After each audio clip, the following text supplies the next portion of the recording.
En manchette, aujourd'hui, la SADC vous informe concernant le compte d'urgence pour les entreprises. Bonjour à tous, bienvenue à votre bulletin d'information en ce 30 octobre. Alain Bellumeur au pépites, voici nos informations. On vous parlera tantôt en deuxième partie du bulletin justement de la SADC qui, dans une entrevue, nous explique les derniers développements concernant le compte d'urgence pour les entreprises. On débute cependant avec la Société de l'assurance automobile du Québec, la SAAC, qui, en collaboration avec ses contrôleurs routiers et les services de police du Québec, invite la population à s'amuser et à se déplacer dans le respect des règles le soir de l'Halloween. La SAAQ et ses partenaires vous rappellent de prendre toutes les précautions nécessaires pour rendre cette fête plus sécuritaire. Pour ce faire, voici même quelques conseils. Aux enfants, on les invite à porter des vêtements aux couleurs claires avec des bandes réfléchissantes. On les invite à se maquiller plutôt que de porter un masque, à utiliser une lampe de poche pour mieux voir et être plus visible. Il faut informer les parents du trajet des enfants et de l'heure du retour. On sonne aux portes les jeunes en groupe ou avec un adulte et on attend à l'extérieur des résidences. Donc, on parcourt un côté de la rue au complet avant de parcourir l'autre afin de traverser inutilement. On vous invite aussi à vous déplacer sur les trottoirs et s'il n'y en a pas, de marcher sur le bord de la rue face à la circulation. Il faut traverser les rues, voilà, aux intersections et respecter la signalisation routière. Avant de s'engager, il faut vérifier la circulation en regardant à gauche et à droite et encore à gauche et derrière ton épaule, mon cher petit jeune. On ne s'approche pas des véhicules et on n'y monte pas sans la permission des parents. Il faut aussi vérifier les marchandises avec les parents pour s'assurer que les enfants puissent les manger sans danger. Conseil maintenant aux accompagnateurs et aux conducteurs, évitez de vous déplacer en voiture le soir de l'Halloween si possible. Sachez que les enfants peuvent avoir du mal à évaluer la distance et la vitesse des véhicules, en particulier, oui, dans le noir. En voiture, il faut faire preuve de vigilance. Ralentissez, anticipez la présence d'enfants enthousiastes et imprévisibles sur la route. Usez donc de patience et de courtoisie avec les piétons et les autres automobilistes. N'oubliez surtout pas que les enfants sont tous fébriles, pour ne pas dire endiablés, à l'idée de déambuler dans les rues pour récolter les friandises convoitées.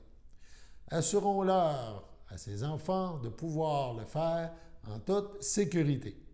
Des jeux éducatifs qui sensibilisent les jeunes aux éléments à considérer pour le choix de leur costume et pour leur déplacement le soir de l'Halloween sont disponibles sur le site de la SAAQ. À la suite d'une saison estivale bien occupée, les 220 cadets de la Sûreté du Québec, dispersés dans 77 villes et municipalités, il y en avait dans notre coin, chez nous à Berthier, donc ils étaient dispersés un peu partout dans la province, ont terminé leur emploi. Les membres de la Sûreté du Québec, les citoyens, ainsi que les cadets eux-mêmes, dresse un bilan fort positif de la 13e édition du programme des cadets de la SQ. Durant la saison estivale 2023, ces étudiants ou diplômés en technique policière ont vécu une expérience de travail enrichissante en réalisant plus de 18 000 activités reliées à leur mandat.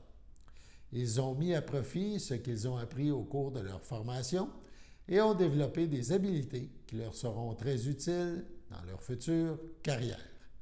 Pendant 10 à 12 semaines, ils ont assuré une présence et une surveillance dans les quartiers et les parcs, ont participé à des événements locaux et ont pris part à des activités de rapprochement avec la communauté.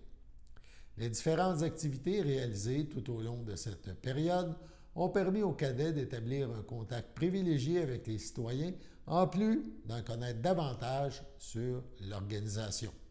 Le programme des cadets de la Sûreté du Québec se distingue par la qualité de la formation offerte ainsi que par l'encadrement dont ces cadets bénéficient tout au long de la saison. Pour de plus amples informations sur le programme des cadets de la Sûreté du Québec, le public est invité à visiter la section appropriée sur le site de la Sûreté du Québec. De plus, la SQ demande l'aide, c'est un tout autre domaine, demande l'aide du public pour retrouver Amy Cloutier, 17 ans, de Joliette. Elle a été vue pour la dernière fois le 27 octobre dernier à Joliette. Elle se déplacerait à pied et pourrait se retrouver dans le secteur de Montréal, de Joliette et des environs. Ses proches ont des raisons de crainte pour sa santé et sa sécurité. Sa description, on parle de sa taille, 1,70 m ou 5 pieds 7 pouces, son poids 111 kg, donc 245 livres. Elle a les cheveux blonds roux, les yeux bleus. Particularité, donc on parle d'un tatouage au dos et aux cuisses. La dernière fois qu'elle a été vue, elle portait un pantalon de jogging noir, un chandail beige et un manteau à poil avec des oursons. Toute personne qui apercevrait Amy Cloutier est priée de communiquer avec le 911. De plus, toute information pouvant permettre de la retrouver peut être communiquée confidentiellement à la Centrale de l'information criminelle de la Sûreté du Québec, le 1-800-659-4264. 1-800-659-4264. C'est avec admiration et fierté que la direction du Centre intégré de santé et des services sociaux, le CI3S, de Lanaudière, souhaite féliciter chaleureusement Justine Tremblay, conseillère cadre en soins infirmiers et grande lauréate du prix Florence catégorie relève remis par l'Ordre des infirmiers et infirmières du Québec. Cette haute distinction lui a été décernée le 25 octobre dernier lors d'une cérémonie organisée par l'organisme. Ces prestigieux prix sont attribués chaque année à des infirmières et des infirmiers qui se sont démarqués par des réalisations remarquables pouvant servir d'inspiration à leurs consoeurs et à leurs confrères. L'arrivée de Mme Tremblay dans la profession a immédiatement été remarquée par sa volonté de faire avancer la pratique infirmière ainsi que par son engagement à soutenir notamment le parcours des femmes vulnérables. Son empathie et sa sensibilité envers les difficultés vécues par les usagères ainsi que son souci d'améliorer les connaissances des infirmières sur l'approche à préconiser ont certainement contribué au choix de son sujet de maîtrise, qui portait sur l'expérience prénatale des femmes des Premières Nations en vue de mieux comprendre leurs besoins en matière d'accompagnement. Son mémoire, déposé à l'Université du Québec à Trois-Rivières, lui a d'ailleurs valu une mention d'excellence.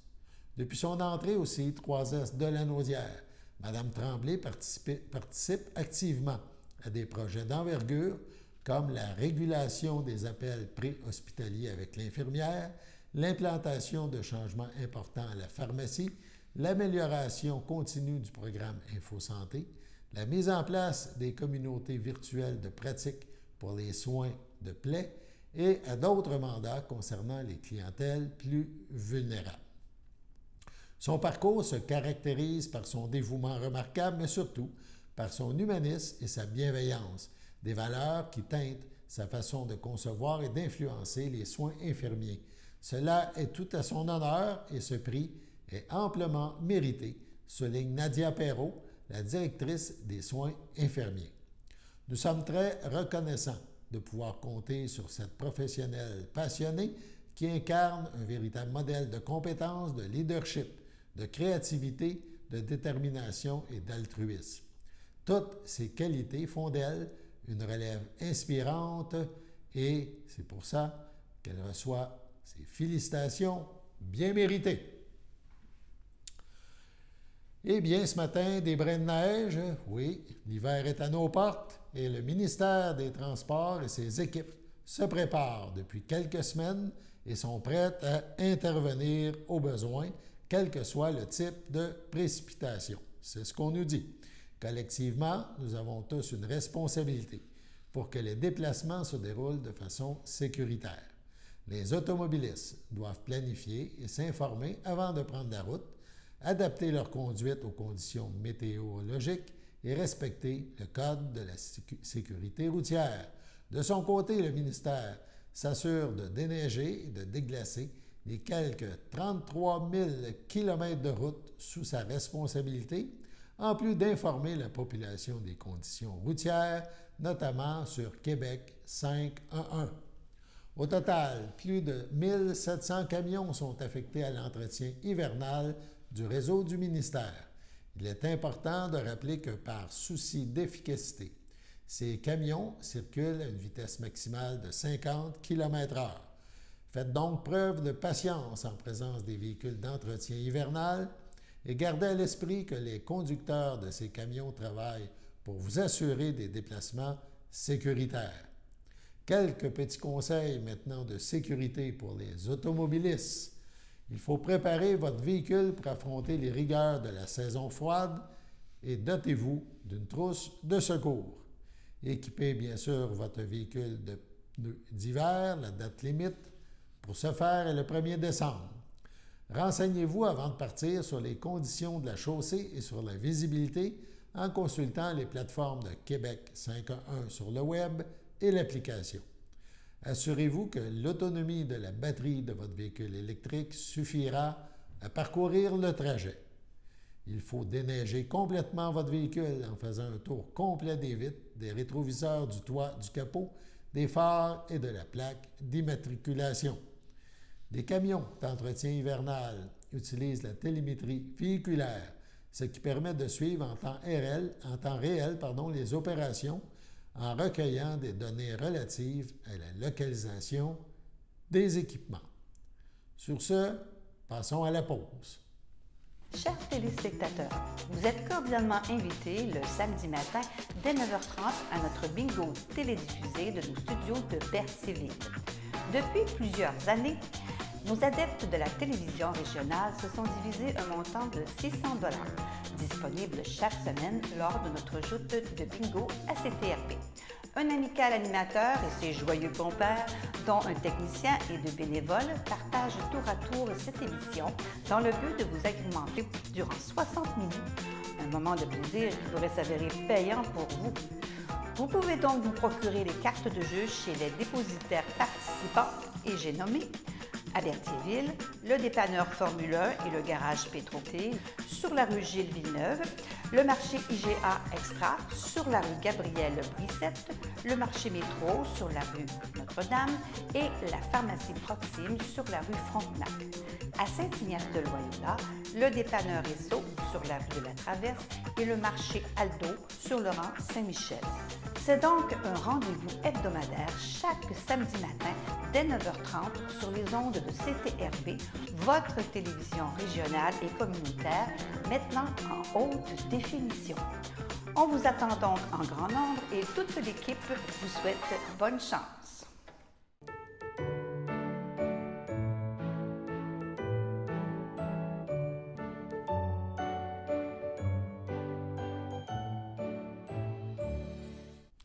En ce 30 octobre, il n'y a pas d'anniversaire à souligner. Notre grand livre des anniversaires est vide à cette page. Mais peut-être est-ce votre anniversaire. Donc, si c'est le cas, toute l'équipe de CTRB se joint à moi et vous souhaite un heureux anniversaire.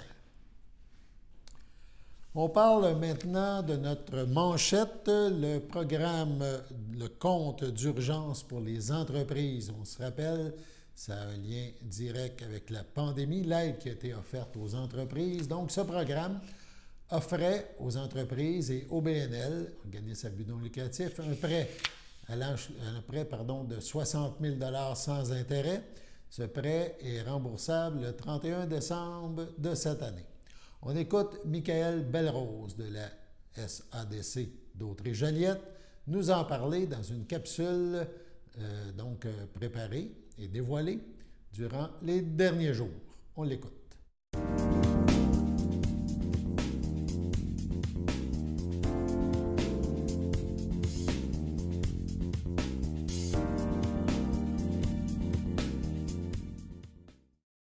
Bien, bonjour à tous et bienvenue à cette première capsule Trucs et astuces en affaires de la CDEJ. Je me présente, Pascal Lévesque, conseiller financement aux entreprises à la Corporation de développement économique de la MRC de Joliette. Cette capsule a pour sujet Démystifions le CUEC, compte d'urgence pour les entreprises canadiennes. Afin de parler de ce sujet, j'ai un invité que je vais laisser se présenter. Merci Pascal, très heureux de collaborer avec toi aujourd'hui.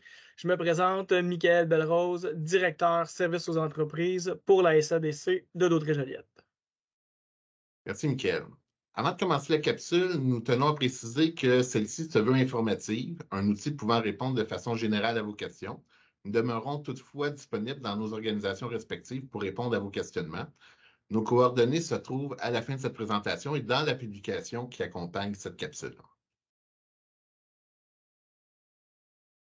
On va se remettre en contexte du CUEC. En fait, c'est un prêt d'urgence qui a été mis en place par le gouvernement canadien lorsque les confinements ont été annoncés.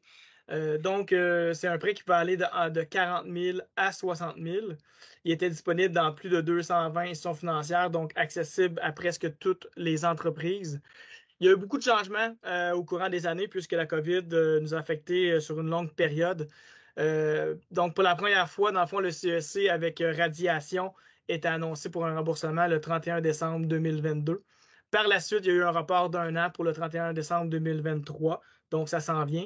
Et tout récemment, dans le fond, le gouvernement a prolongé cette période-là de 2 semaines pour l'amener au 18 janvier 2024. Donc, pour ceux qui veulent avoir la portion de radiation, ils doivent rembourser obligatoirement d'ici le 18 janvier 2024.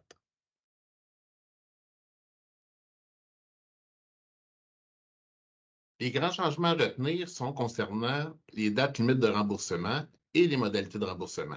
Pour ce qui est des dates limites de remboursement initialement prévues au 31 décembre 2023, celles-ci sont reportées au 18 janvier 2024. La radiation partielle allant jusqu'à 33 donc le pardon prêt, reste la même, soit 10 000 de pardon sur un prêt de 40 000 et 20 000 de pardon sur un prêt de 60 000. Si on va un petit peu plus en détail, voici les modalités de remboursement qui s'appliquent aux entreprises étant en règle avec les conditions inscrites dans leur contrat CUEC. Pour ce qui est des intérêts, le congé d'intérêt s'applique jusqu'au 18 janvier 2024 et 5 par année d'intérêt seront appliqués à compter du 19 janvier 2024. Il est à noter que la fréquence des paiements des intérêts peut différer en fonction de chaque institution financière. Pour ce qui est des obligations de remboursement du capital, celui-ci n'est pas obligatoire jusqu'au 18 janvier 2024. Tout solde restant au 19 janvier 2024 sera converti en un prêt à terme non amortissable dont le capital devra être remboursé dans sa totalité au plus tard le 31 décembre 2026.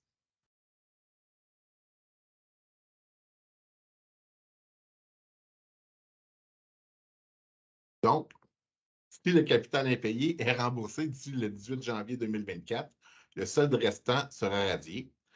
Sous toute réserve, si vous avez présenté une demande de refinancement de prêt à votre institution financière, vous ayant octroyé votre prêt CUEC au plus tard le 18 janvier 2024, un délai de grâce pourrait vous être accordé afin de permettre la finalisation du processus de refinancement jusqu'au 28 mars 2024. On va essayer de vous faire un exemple simple pour essayer de comprendre les beaux paragraphes qui vous ont été expliqués. En fait, vous êtes parmi les entreprises qui ont eu un 40 000 Donc, vous devez rembourser 30 000 avant le 30 janvier 2024 pour avoir la radiation de 10 000. Par contre, si vous êtes dans l'impossibilité, que vous avez emprunté 40 000 vous avez remboursé quand même 25 000 le 18 janvier. La condition tombe malheureusement, puisque vous deviez rembourser 30 000. Donc, la dette restante va rester 15 000. Vous devez payer la totalité du 40 000 et l'échéance sera au 31 décembre 2026. Je vais passer à l'exemple du 60 000. Donc, 60 000, c'est la même chose. Donc, vous devez rembourser 40 000 d'ici le 18 janvier 2024 pour une radiation totale de 20 000.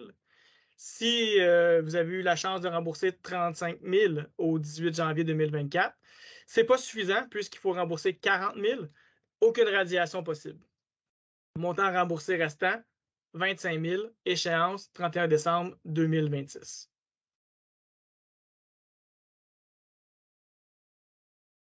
Quelques questions pouvant être posées, et peut-être on ne répondra pas tout tout assurément. Là. Est-ce que je dois rembourser au titre du CUSC si je suis sur le point de fermer mon entreprise? Ben, oui, bien sûr, tous les titulaires de prêts sont tenus de rembourser leurs prêts conformément aux modalités de remboursement associées à celui-ci. Pour toute question, toutefois, veuillez vous référer, bien sûr, à votre institution financière. Peut-être une autre question, qu'arrivera-t-il si je ne suis pas en mesure de rembourser mon prêt d'ici la date limite indiquée dans les modalités de remboursement? Bien, le prêt il sera converti en prêt à terme dont le remboursement de la totalité du capital sera exigible au 31 décembre 2026, avec les modalités précédemment nommées pour la période du 19 janvier 2024 au 31 décembre 2026. Des intérêts au taux de 5 par année s'appliqueront aux soldes impayés de leur prêt. Pour tout renseignement supplémentaire au sujet des intérêts applicables à votre prêt au titre du CUEC, veuillez bien sûr, encore une fois, communiquer avec votre institution financière. Encore une fois, des exemples concrets qui, selon moi, si vous avez quelque chose à retenir aujourd'hui du webinaire, c'est vraiment de porter attention à cette diapositive-là. En fait, on a deux choix. C'est soit qu'on rembourse le CUSC selon les ententes initiales ou on fait un refinancement de ces dettes-là avec l'institution financière qui nous a accordé le prêt initialement. Donc, dans le cas qu'on refinance, qu'est-ce qu'il faut avoir en tête? C'est que oui, on peut aller chercher un terme plus long. Disons qu'on va aller chercher un prêt sur 60 mois. Par contre, les conditions changent. Si vous refinancez à date d'aujourd'hui, comme vous le savez, les taux d'intérêt sont très élevés, vous risquez de payer un taux d'intérêt d'environ 11 %. Ça vous amène à rembourser du capital d'intérêt de 869,70 $ par mois pour un total de la dette au bout de 60 mois. Le remboursement que vous allez avoir fait, c'est 52 182. Donc, l'avantage d'avoir refinancé notre dette, c'est quand même, on a un gain de 12 555.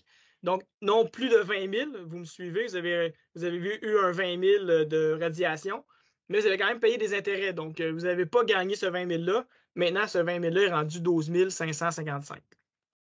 Un des avantages, si vous allez en refinancement, c'est sûr que votre institution financière va vous demander une caution personnelle. Donc, vous donnez garant du remboursement de la dette.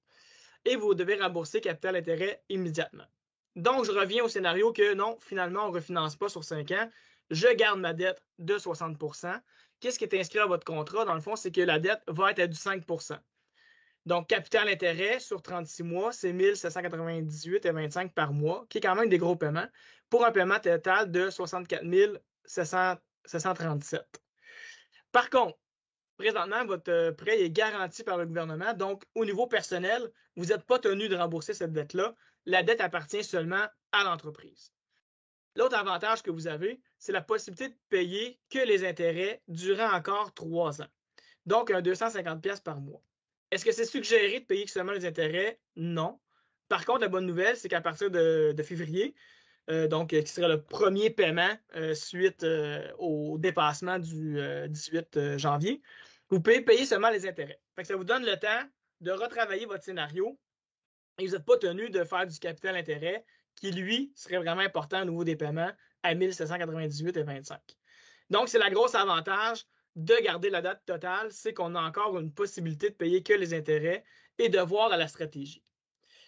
Par contre, si on dit, ben, nous, on veut profiter au maximum de la subvention, donc on se fait financer 40 000, toujours à du 11 % environ, c'est quand même des paiements de 1 309,55 $ pour un total, au final, qu'on va avoir payé 47 143,80 $.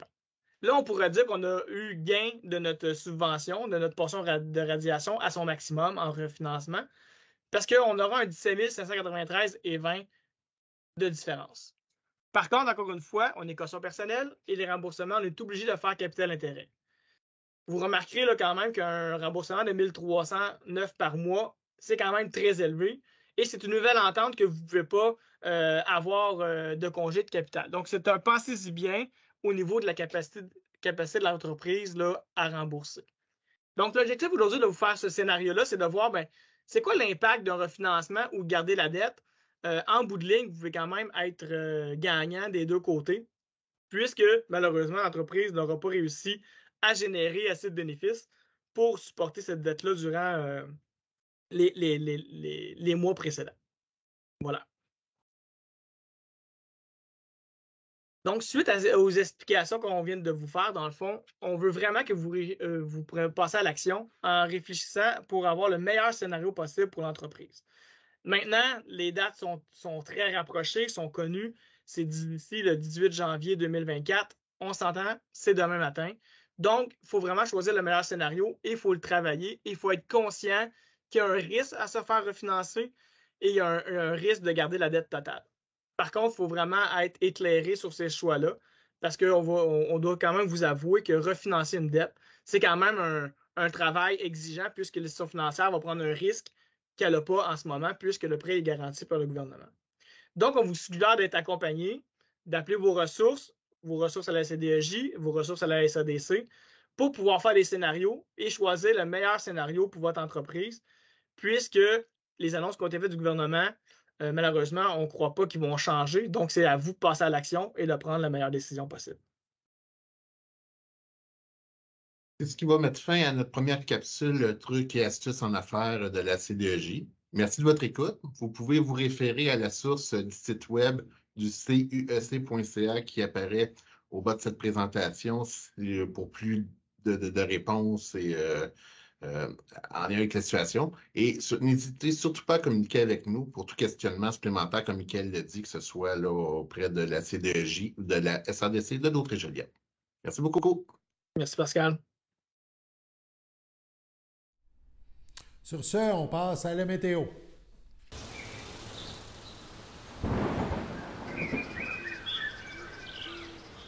Bienvenue à votre météo de cette semaine. Aujourd'hui, lundi après-midi, ce sera nuageux avec averse, une température de 4, un temps ressenti de 2, moins de 1 mm de pluie. Lundi soir, ce sera un ciel variable, une température de 3, un temps ressenti de moins 1. Lundi nuit, ce sera généralement dégagé, une température de moins 4, un temps ressenti de moins 8. Mardi matin, ce sera ensoleillé, une température de moins 4, un temps ressenti de moins 7. Mardi après-midi, ce sera généralement ensoleillé, une température de 3, un temps ressenti de 0. Mardi soir, un ciel variable, une température de 0, un temps ressenti de moins 2. Et voilà, c'était tout pour votre météo.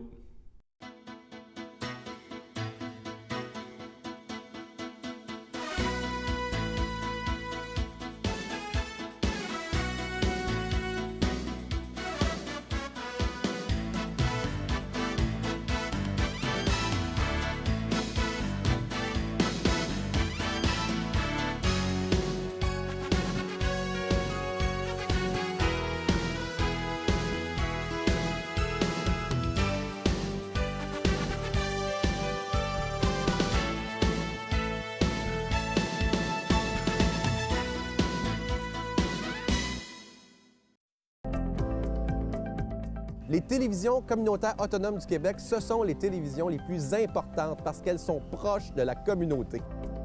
On veut encourager des gens qui parlent de ce qui nous intéresse, mais aussi qui participent au développement local. Mais c'est fini le temps là, où on allait lire une affaire qui a été écrite avant hier au bout du monde. Non! Tu veux savoir ce qui se passe chez vous? Bien, ma télé préférée, c'est la télé autonome communautaire. C'est ici que ça se passe.